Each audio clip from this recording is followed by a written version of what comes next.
अस्सलाम वालेकुम वरहमतुल्लाह। हाँ बच्चों, आज हम इस वीडियो में पहले करने जा रहे हैं एंगल ऑफ फ्रिक्शन। हालांकि बहुत आसान सी चीज़ है, इससे पहले भी हम इसके बारे में बात कर चुके हैं, फिर भी आप यहाँ पर हमें करना ही होगा। देखिए, हमारे पास अगर इंक्लाइनेड प्लेन ना हो, एक सीधी प्लेन सरफेस हो जिसमें कोई इंक्लिनेशन ना हो, और हमारे पास अगर एक ब्लॉक हो इस तरह से इसी प्लेन सरफेस पर, हॉरिजॉन्टल सरफेस पर, हॉरिजॉन्टल सरफेस का इंक्लिनेशन 0 होता है, ठीक है ना। आपको वीडियो में ये थोड़ा सा टेढ़ा दिखेगा, लेकिन मैं आप इसको बोर्ड पर ही टेढ़ा बनाऊंगा ताकि आपको सीधा नज़र आए।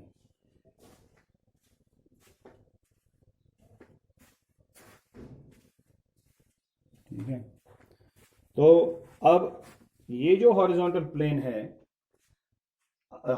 इस प्लेन पर हमने एक ब्लॉक रखा हुआ है जैसा कि आप देख रहे हैं, और इस ब्लॉक का वेट जो है वो वर्टिकली डाउनवर्ड्स एक्ट करेगा इस तरह से mg। अब इसका जो नॉर्मल रिएक्शन होगा वो अपवर्ड डायरेक्शन में होगा, अपोजिट डायरेक्शन में होगा, वो है इस तरह से n। ठीक है,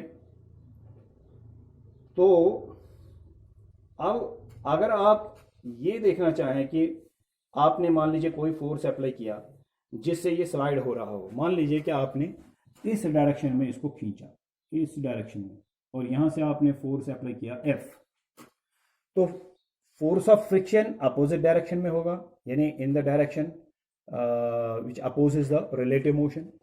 तो अपोजिट डायरेक्शन तो ये है, वो बिटवीन द सरफेसेस आ जाएगा फोर्स, और ये force of friction opposite direction में जाएगा।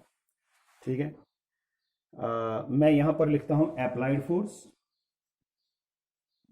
अप्लाइड फोर्स ये इस डायरेक्शन में है, और ये जो अपोजिंग फोर्स है, फोर्स ऑफ फ्रिक्शन, इस डायरेक्शन में है।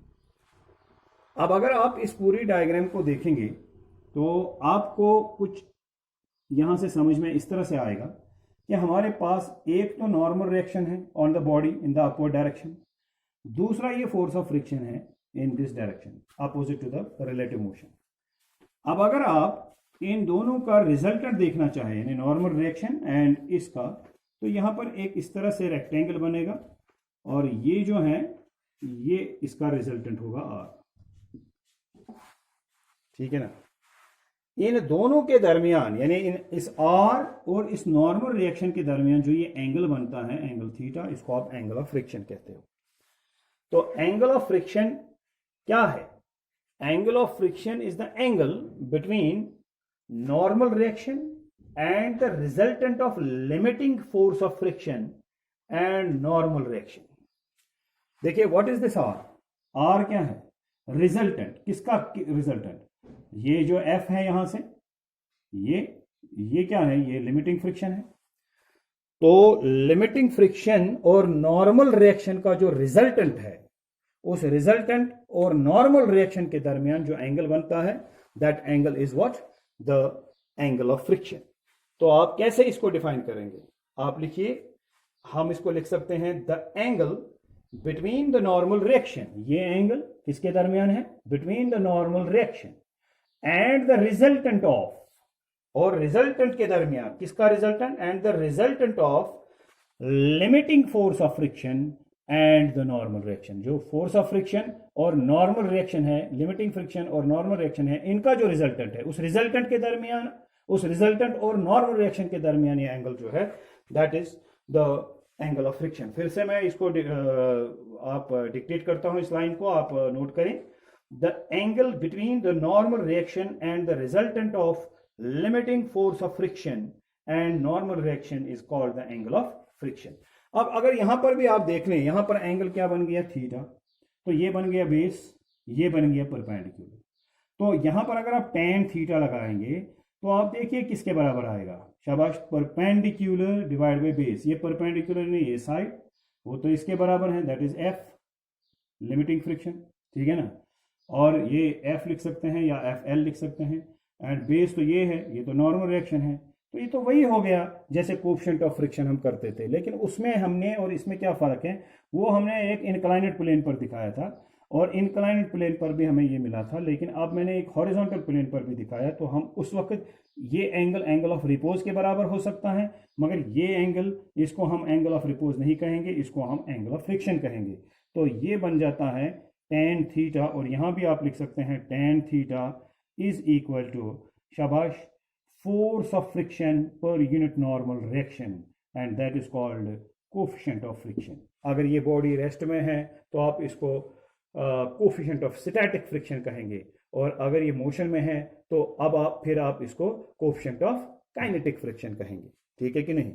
और अगर रेस्ट में है तो आप यहाँ लिखेंगे एफ एल, लिमिटिंग फ्रिक्शन तो उसी वक्त होता है ना, तो force of limiting friction divide by N, तो उस वक्त आप यहाँ पर एम म्यू एस लिख सकते हैं। और अगर बॉडी मोशन में हुई तो आप फोर्स ऑफ फ्रिक्शन को लिख सकते हैं काइनेटिक फ्रिक्शन, एफ के डिवाइड बाई एन, और यहाँ से क्या आएगा, यहाँ से आएगा फिर म्यू के, यानी force of kinetic friction divide by normal reaction, that is coefficient of kinetic friction, and force of limiting friction divide by normal reaction, that is coefficient of static friction. ठीक है, ये तो उस वक्त जब बॉडी रेस्ट में हो, ये उस वक्त जब बॉडी मूव कर रही हो।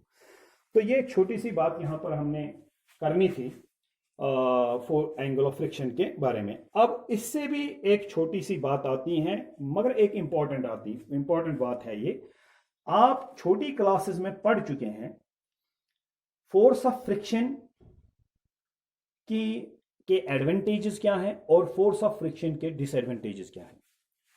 हम इसी मुद्दे पर बात करेंगे क्योंकि करना तो जरूरी है। अब टॉपिक कोई छोटा सा टॉपिक हो या ऐसा टॉपिक हो जो आप छोटी क्लास में पढ़ चुके हैं या नहीं भी पढ़ चुके हो, मगर वो फिर हमें देखना है कि हमारा सिलेबस क्या है और उसके बारे में हमें पढ़, इसलिए आप लोग इसको अवॉइड नहीं करेंगे, आप इसको भी ठीक से सुनेंगे। तो अब ये हमारे पास मामला ये है कि क्या फोर्स ऑफ फ्रिक्शन, पहले इसकी हम देखेंगे कि डिसएडवांटेजेस क्या है, उसके बाद हम देखेंगे कि क्या फोर्स ऑफ फ्रिक्शन हमारे लिए कभी एडवांटेजेस भी हो सकता है, क्या फायदेमंद भी हो सकता है। देखिए, डिसएडवांटेजेस ऑफ फ्रिक्शन आपको आप गिनना चाहेंगे तो आसानी से गिन सकते हैं। सबसे पहली बात यह है कि एक सिग्निफिकेंट अमाउंट ऑफ एनर्जी जो है वो वेस्ट हो जाती है फोर्स ऑफ फ्रिक्शन की वजह से, और ये हो जाती है in the form of heat energy वगैरह।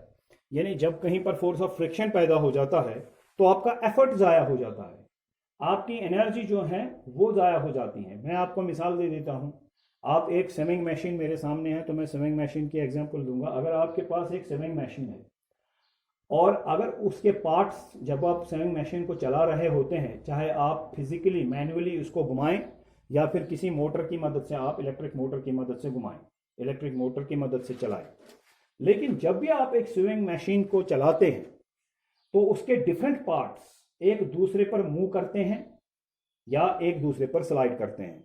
नॉर्मली रोल करते हैं तो वहां पर एक रोलिंग फ्रिक्शन ही प्रोड्यूस होता है आमतौर पर डिफरेंट पार्ट्स में।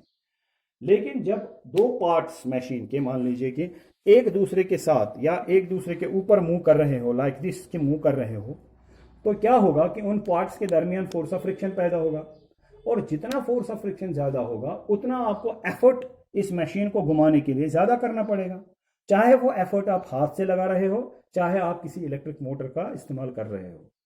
तो अगर फोर्स ऑफ फ्रिक्शन कम होगा, अगर आप लुब्रिकेशन प्रॉपर रखें वगैरह, तो फोर्स ऑफ फ्रिक्शन पार्ट्स के दरमियान कम होगा, तो जैसे ही आप इसको घुमाएंगे तो यह आसानी से मूव करेगी मशीन, या जो मोटर आप इस्तेमाल कर रहे हैं इसको घुमाने में, उसको ज़्यादा एनर्जी नहीं देनी पड़ेगी, वो इसको कम एनर्जी से ज़्यादा घुमा सकता है। तो गर्ज ये कि जब फोर्स ऑफ फ्रिक्शन बहुत ज़्यादा होता है तो आपका एफर्ट, आपकी एनर्जी इस फ्रिक्शन को हटाने में वेस्ट हो जाती है। हम इसको डिसिपेशन ऑफ एनर्जी कहते हैं। तो लिहाजा हम कहते हैं कि फोर्स ऑफ फ्रिक्शन एक डिसिपेटिव फोर्स है। तो हम डिसएडवांटेजेस ऑफ फ्रिक्शन में पहली बात हम लिख सकते हैं, disadvantages of friction, number one, force of friction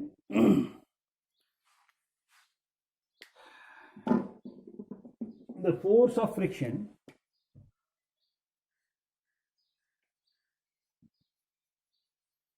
between two surfaces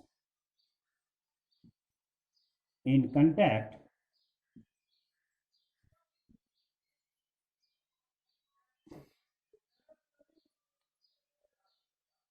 dissipates energy and effort. ये डिसिपेट करती हैं एनर्जी को, और ये हमारा एफर्ट जो है उसको भी ज़ाया करता है। इसी तरह से फोर्स ऑफ फ्रिक्शन जो है ये ऑब्जेक्ट्स की स्पीड्स पर एक रिस्ट्रिक्शन डाल देता है। यानी जब आप किसी ऑब्जेक्ट को मूव करवाते हैं तो फोर्स ऑफ फ्रिक्शन से उसकी मशीन उसकी जो स्पीड है वो रिस्ट्रिक्ट हो जाएगी। छोटी एग्जांपल से आप समझ सकते हैं, अगर एक कैरम बोर्ड आप ने देखा है, आप कैरम खेल रहे हैं, तो जब आप उस पर स्ट्राइकर मार रहे हैं, अगर फोर्स ऑफ फ्रिक्शन ज़्यादा होगा तो कभी कभी आप बहुत ज़्यादा भी मारते हैं तो वो ज़्यादा आगे नहीं चलता है, या उसकी स्पीड उतनी नहीं रहती है जितनी आप चाहते हो, क्योंकि force of friction between that striker end board surface जो है वो बहुत ज़्यादा रहेगा, तो स्पीड जो है वो रिस्ट्रिक्ट हो जाएगी। इसी तरह से छोटी बड़ी मशीन्स में भी ये होता है कि फोर्स ऑफ फ्रिक्शन की वजह से आप कभी कभी डिजायर्ड लिमिट तक स्पीड को नहीं बढ़ा सकते, क्योंकि आपको फोर्स ऑफ फ्रिक्शन ऐसा करने नहीं देगा। ठीक है ना। तो फोर्स ऑफ फ्रिक्शन का आप दूसरा डिसएडवांटेज कह सकते हैं कि it restricts the speed of moving objects और vehicles. It restricts the speed of moving objects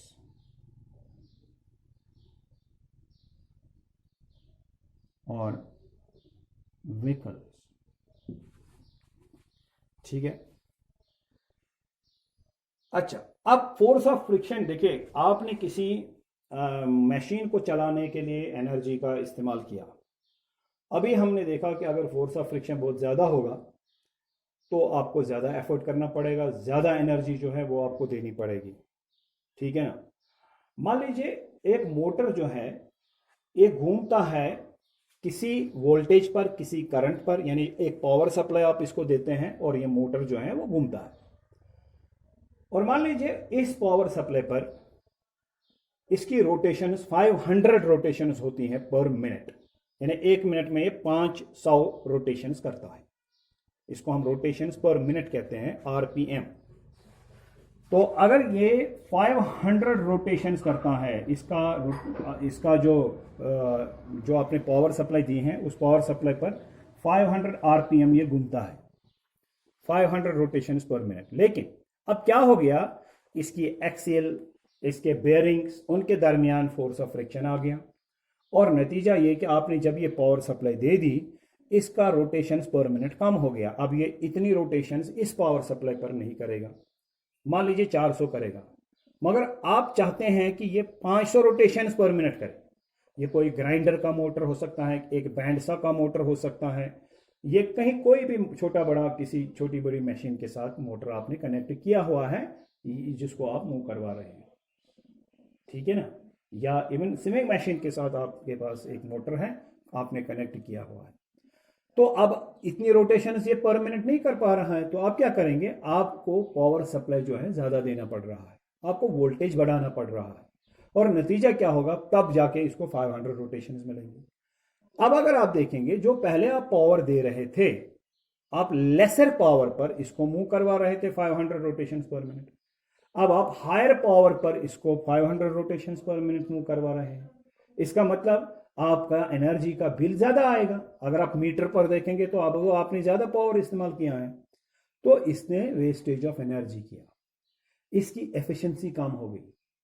efficiency यानी जितना आपने इनपुट एनर्जी दे दी उतना आपको आउटपुट नहीं मिला, या जितना आउटपुट मिलना चाहिए था उतना नहीं मिला।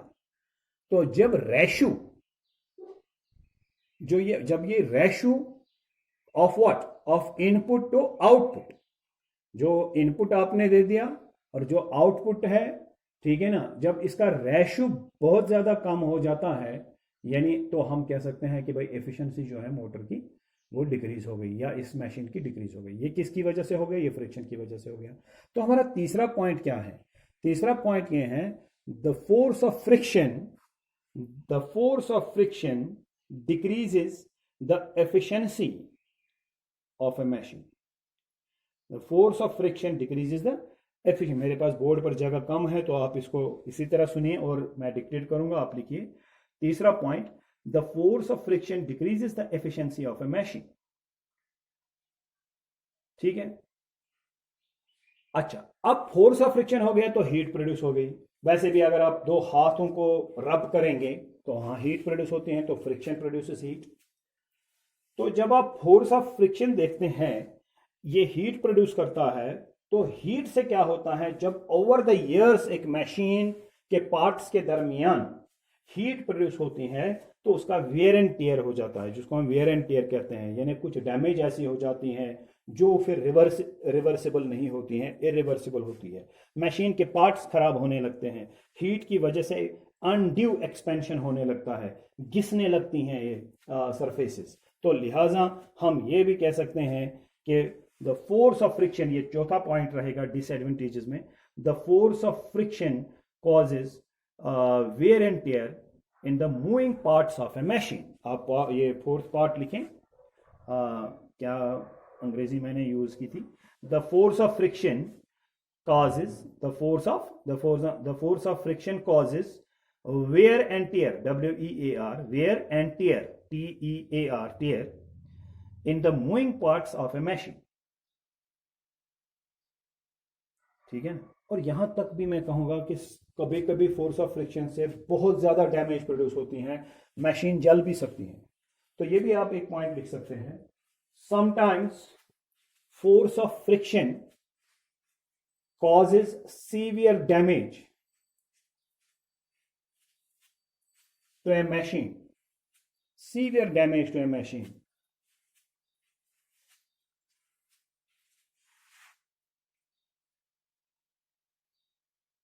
severe damage to a machine। ठीक है। तो ये काफ़ी कुछ, अब आप इसी हिसाब से देखते जा सकते हैं, खुद भी देख सकते हैं कि किस तरीके से फोर्स ऑफ फ्रिक्शन बहुत सारी मशीन्स में ये किस, या बहुत सारी चीज़ों में, बहुत सारे केसेस में किस तरह से हमारे लिए डिसएडवांटेजेस है। अब एडवांटेजेस को देखते हैं, तो हम गिनते हैं एडवांटेजेस ऑफ फ्रिक्शन। क्या फ्रिक्शन की कोई एडवांटेजेस भी हैं? जी हाँ है, हम गिनते जाएंगे। नंबर 1, देखिए आपके दिमाग में खुद ही आएगा, जब हम जब चलते हैं ज़मीन पर, जब हम चलते हैं तो कैसे चलते हैं, हम अपना एक पैर ज़मीन पर जमाते हैं और तब जाके हम दूसरा पैर उठा सकते हैं। फिर उस दूसरे पैर को ज़मीन पर रखेंगे, जमाएंगे और फिर अगले पैर को उठाएंगे।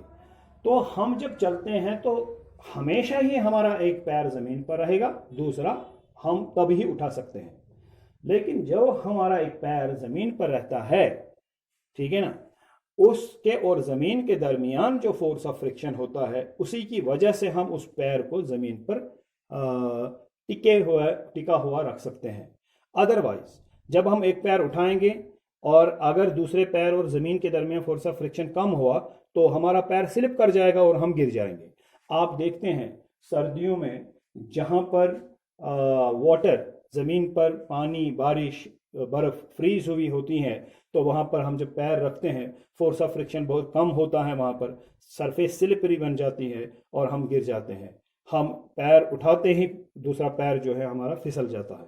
तो यहाँ पर रफ सरफेस पर चलना आसान हो जाता है और पैदल चलना आसान हो जाता है, और जो रफ सरफेस नहीं होती हैं, स्लिपरी होती हैं, जैसे मार्बल हो गए, कोई टाइल्स लगी हुई हैं, कहीं पर फिनिशिंग सरफेसेस हैं, बहुत पॉलिशिंग सरफेसेस हैं, तो या इसी तरह से सरफेस पर पानी जमा हुआ है और फिर हम देखते हैं कि वहाँ पर चलना मुश्किल हो जाता है क्योंकि वहाँ पर फोर्स ऑफ फ्रिक्शन बहुत कम रहता है। तो force of friction helps us walk.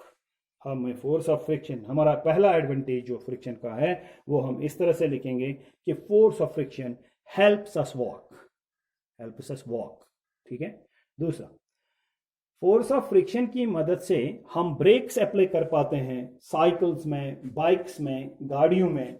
अगर फोर्स ऑफ फ्रिक्शन कोई फोर्स रहता ही नहीं तो जब हम कोई गाड़ी चला रहे होते हैं तो जब हम ब्रेक अप्लाई करते हैं तो क्या होता है, तो हमारे ब्रेक शूज़ जो है, जो हमारा व्हील होता है गाड़ी का या पहिया जो होता है साइकिल वगैरह का, तो आपने देखा होगा जब हम ब्रेक लगाते हैं तो वो ब्रेक शूज़ जो है व्हील के साथ आ जाते हैं। व्हील बीच में इस तरह से गोल घूमता रहता है तो जब हम ब्रेक अप्लाई करते हैं साइकिल का तो ब्रेक शूज व्हील के साथ लग जाते हैं, फ्रिक्शन पैदा हो जाती है between the brake shoes and the wheel and the rim of the wheel, और नतीजा ये होता है कि उस फ्रिक्शन से स्पीड जो है वो कम हो जाती है और गाड़ी या साइकिल जो है वो रुक जाता है।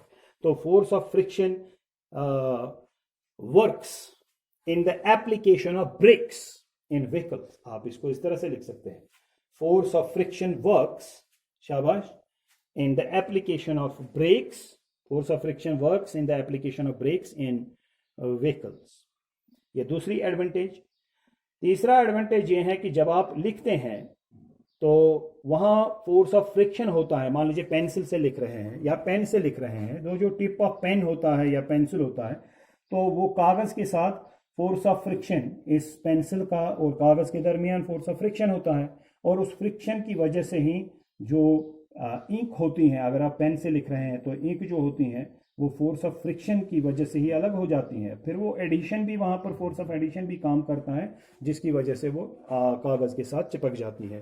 तो आपने देखा होगा, अगर आपके पास एक बटर पेपर होगा और आपके पास एक बॉल पॉइंट पेन होगा तो लिखना मुश्किल हो जाता है, तो आप उस पर नहीं लिख पाते हैं बिकॉज वो स्लिपरी होता है, फ्रिक्शन कम होता है और आप उस पर नहीं लिख पाते हैं। तो आप लिख सकते हैं the force of friction between the tip of a pen and the surface of paper helps us to write on the paper, helps us to write on the paper।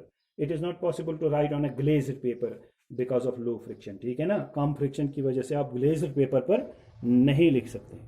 तो ये एक और एडवांटेज थी, मेरे ख्याल से तीसरा पॉइंट था एडवांटेजेस में। अच्छा,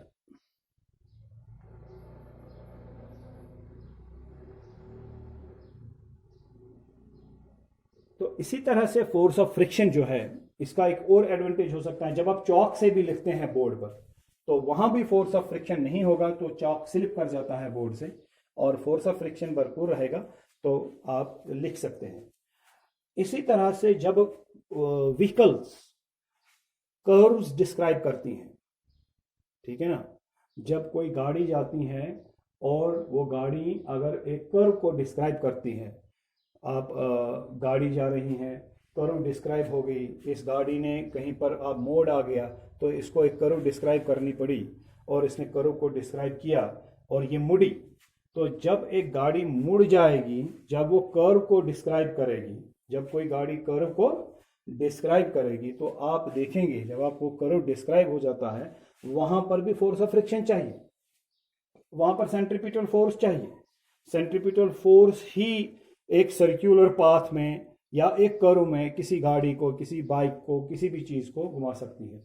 और आपने देखा होगा कि अगर वहां पर स्लिपरी सरफेस होगी तो जैसे ही एक बाइकर कर्व डिस्क्राइब करने की कोशिश करता है तो वो सिकेड ऑफ हो जाता है क्योंकि उसको फोर्स ऑफ फ्रिक्शन जमीन के साथ कम मिलता है। फोर्स ऑफ फ्रिक्शन कम हो गया तो उसको सेंट्रीपिटल फोर्स भरपूर नहीं बनेगा, ठीक है ना। तो फोर्स ऑफ फ्रिक्शन को बनाने के लिए, फोर्स ऑफ फ्रिक्शन वहां पर चाहिए एक कर्व को डिस्क्राइब करने के लिए। दरअसल किसी कर्व को डिस्क्राइब करने के लिए, एक कर्व में गाड़ी का, बाइक का, साइकिल का जाने के लिए, एक कर्व, एक मोड़ पर जाने के लिए, मोड़ काटने के लिए उसको सेंट्रीपिटल फोर्स चाहिए। वो सेंट्रीपिटल फोर्स उसको मिलता है from the force of friction between the tyres of the vehicle and the road surface. अगर रोड सरफेस और गाड़ी के व्हीकल्स, बाइक के व्हीकल्स, साइकिल के व्हीकल्स के दरमियान अगर फोर्स ऑफ फ्रिक्शन कम हुआ तो वहां पर उसको कर्व डिस्क्राइब नहीं होगी और वो सिकिड हो जाएगा, गिर जाएगा और वो मोड़ नहीं डिस्क्राइब का, वो मोड़ काट नहीं पाएगा। मतलब ये हुआ कि वो उस कर्व को डिस्क्राइब नहीं कर पाएगा। तो हम ये कहेंगे the force of friction helps us, force of friction helps us to describe curves. इस तरह से लिखेंगे the force of friction between the tyres of a vehicle and the road surface, the force of friction between the tires of a vehicle and the road surface provides the necessary centripetal force, to describe a curve, ठीक है। तो ये कुछ advantages, ये कुछ disadvantages. तो इन चीज़ों को नज़र में रखकर हम ये कह सकते हैं कि भाई फोर्स ऑफ फ्रिक्शन हमेशा ही खराब चीज़ नहीं होती, बहुत सारी जगहों पर हमें फोर्स ऑफ फ्रिक्शन ज़रूरी चाहिए। तो लिहाजा हम इस तरह से कहते हैं, हम कहते हैं the force of friction is a necessary evil. हाँ, इविल क्या होता है? खराबी, बुराई। तो ये एक खराब चीज़ है, मशीन्स को डैमेज करता है, वेयर एंड टेयर प्रोड्यूस करता है, एफर्ट या एनर्जी को वेस्ट करता है। मगर कई जगहों पर ये हमें चाहिए भी। अभी आपने देखा कि एक मोड काटना है, एक कर्व डिस्क्राइब करनी है, तो रोड और सरफेस और व्हीकल के टायर्स के दरमियान फोर्स ऑफ फ्रिक्शन होना चाहिए। लिखने के लिए फोर्स ऑफ फ्रिक्शन होना चाहिए, पैदल चलने के लिए हमारे पास फोर्स ऑफ फ्रिक्शन होना चाहिए। तो इसकी बहुत सारी खूबियां भी हैं। इसी तरह से ब्रेक्स वगैरह अप्लाई होती हैं, फोर्स ऑफ फ्रिक्शन पर वो काम करती हैं। तो लिहाजा हम इसको इविल तो मानेंगे कि ये डैमेज भी प्रोड्यूस करता है, इसलिए एक खराबी भी है, लेकिन हम ये कहते हैं कि it is a necessary evil. एक इस तरह से कहेंगे कि एक ऐसी खराबी जो हमें ज़रूरी भी है, हमारे लिए ज़रूरी भी है। ठीक है कि नहीं? सो नेट कंक्लूजन यही रहेगा दैट इस एडवांटेजेस और डिसएडवांटेजेस को देखते हुए that force of friction is a necessary evil. ठीक है, इस लेक्चर में